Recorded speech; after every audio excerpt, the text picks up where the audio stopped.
ஞாயிற்றுக்கிழமை இந்த மாலை 6 மணி அளவிலும் அழகான ஆவிக்குரிய ஆராதனை பேரம்பாக்கம் சபையிலே முடித்து இந்த கல்பாக்கம் பீச்சிலே உருவாகிற 756வது ஆண்டவராகிய இயேசு கிறிஸ்துவின் சத்தியம். சங்கீத புஸ்தகம் 121வது அதிகாரம் 4வது வசனம். இதோ இஸ்ரவேலினை காக்கக்கூடிய தேவன் உறங்குகிறதும் இல்லை தூங்குகிறதும் இல்லை என்று ஒரு வசனம். நம் ஆண்டவராகிய இயேசு கிறிஸ்து கர்த்தரை ஏற்றுக்கொண்ட பிள்ளைகளுடைய வாழ்க்கையில் உறங்காமலும் தூங்காமலும் நம்மை பாதுகாத்துக் கொண்டிருக்கிறார் என்று வசனம். இது உண்மையிலேயே சாத்தியமா? இது உண்மையான ஒரு தேவன் இப்படியா இருக்க முடியுமா என்று கூட நீங்க சிந்திக்கலாம். ஒரு பைபிளில் நடந்த ஒரு உண்மை சம்பவம். சீஷர்களும் இயேசு கிறிஸ்துவும் இது போன்ற கடற்கரையிலே பயணம் செய்து கொண்டிருக்கிறார். இயேசு கிறிஸ்து கப்பலினுடைய பின்னணியத்தில் உறங்கிக் கொண்டிருக்கிறார். சீஷர்கள் எல்லோரும் இந்த படகுல போய் கொண்டிருக்கிறார். மிகப்பெரிய ஒரு சுழல் காற்று, கடும் அலைகளினாலே படகு கவிழ்ந்து எல்லோரும் சாக போகிற ஒரு வேலை. அப்பொழுது எல்லாருக்கும் பயம் உண்டாயிடுச்சு. இயேசு கிறிஸ்துவை போய் எழுப்புறாங்க. ஆண்டவரே எழுந்திருங்க, எங்களை காப்பாற்றுங்க, நாங்கள் சாக போகிறோம். இயேசு கிறிஸ்து எழுந்து சொன்னார், உங்களுக்கு ஏன் விசுவாசம் இல்லாமல் போனது என்று சொன்னார். ஏன்னா இயேசு கிறிஸ்து கூடவே இருந்து அநேக அற்புதங்களை அவர்கள் பார்த்தாங்க.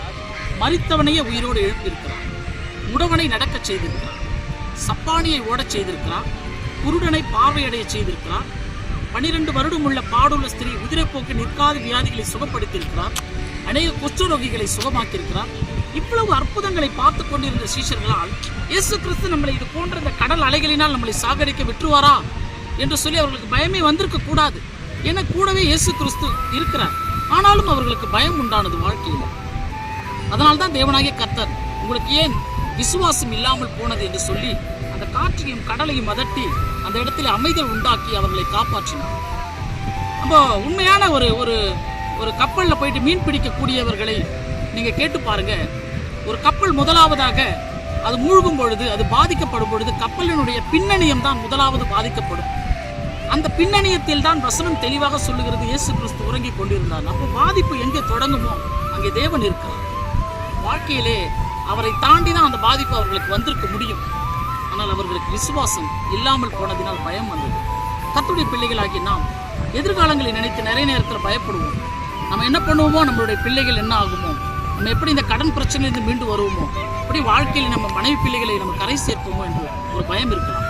ஆனால் எதிர்காலங்கள் கர்த்தருடைய கரத்தில் இருக்கிறது. கர்த்தர் நம்முடைய எதிர்காலங்களை ஆசீர்வதித்திருக்கிறார்.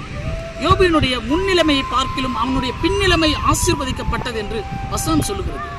ஆகவே நிறைய ரகசியங்கள் பைபிளில் சொல்லப்பட்டிருந்தாலும் கர்த்தருடைய பிள்ளைகளுடைய வாழ்க்கையில் எதிர்காலம் மிக சிறப்பானதாக இருக்கும். ஆபிரகாமுக்கு 25 வருடங்கள் பிள்ளைகளே கிடையாது. அவனுடைய சந்ததியை கர்த்தர் வானத்து நட்சத்திரங்களைப் போல ஆசீர்வதிப்பன்னு சொல்லிட்டு 25 வருடங்கள் காத்து கிடந்தான். கர்த்தர் தூங்குகிறவரை போல இருக்கிறாரோ என்று சொல்லி அவன் பயந்திருக்கலாம். ஆனால் அவன் விசுவாசமா இருந்தான். 100 வயதில் ஈசாக்கு பிள்ளையை பெற்றுக்கொண்டான். அன்னாளுக்கு பிள்ளைகளே இல்லை. தேவனாகிய கர்த்தரோடு கூட உறவாடினாள்.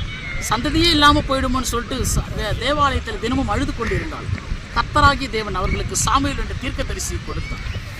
வாழ்க்கையில் இது போல யோசேப்பு சிறைச்சாலையிலேயே நம்ம இப்படியே கழிஞ்சிருமோ, நம்ம வாழ்க்கை இவ்வளோ உண்மை உத்தமமாக தேவனுக்கு இருந்தோமோ என்று சொல்லி அவன் ஒருபோதும் கலங்கவில்லை. சிறைச்சாலையிலே ஜெபித்தான். எகிப்துக்கு மிகப்பெரிய அதிபதியாக கர்த்தர் உயர்த்தினார்.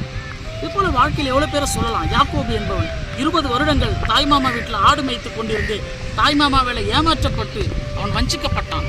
ஆனால் கர்த்தர் அவனை கைவிடாதபடி மிகப்பெரிய ஆஸ்திகளோடு 2 பரிவாரங்களோடு அவனுடைய வாழ்க்கையில் ஆசீர்வாதங்களை கொடுத்தார். ஆகவே நம்மை காக்கக்கூடிய தேவன் உறங்காமலும் தூங்காமலும் நம்மோடு கூட இருக்கிறார்.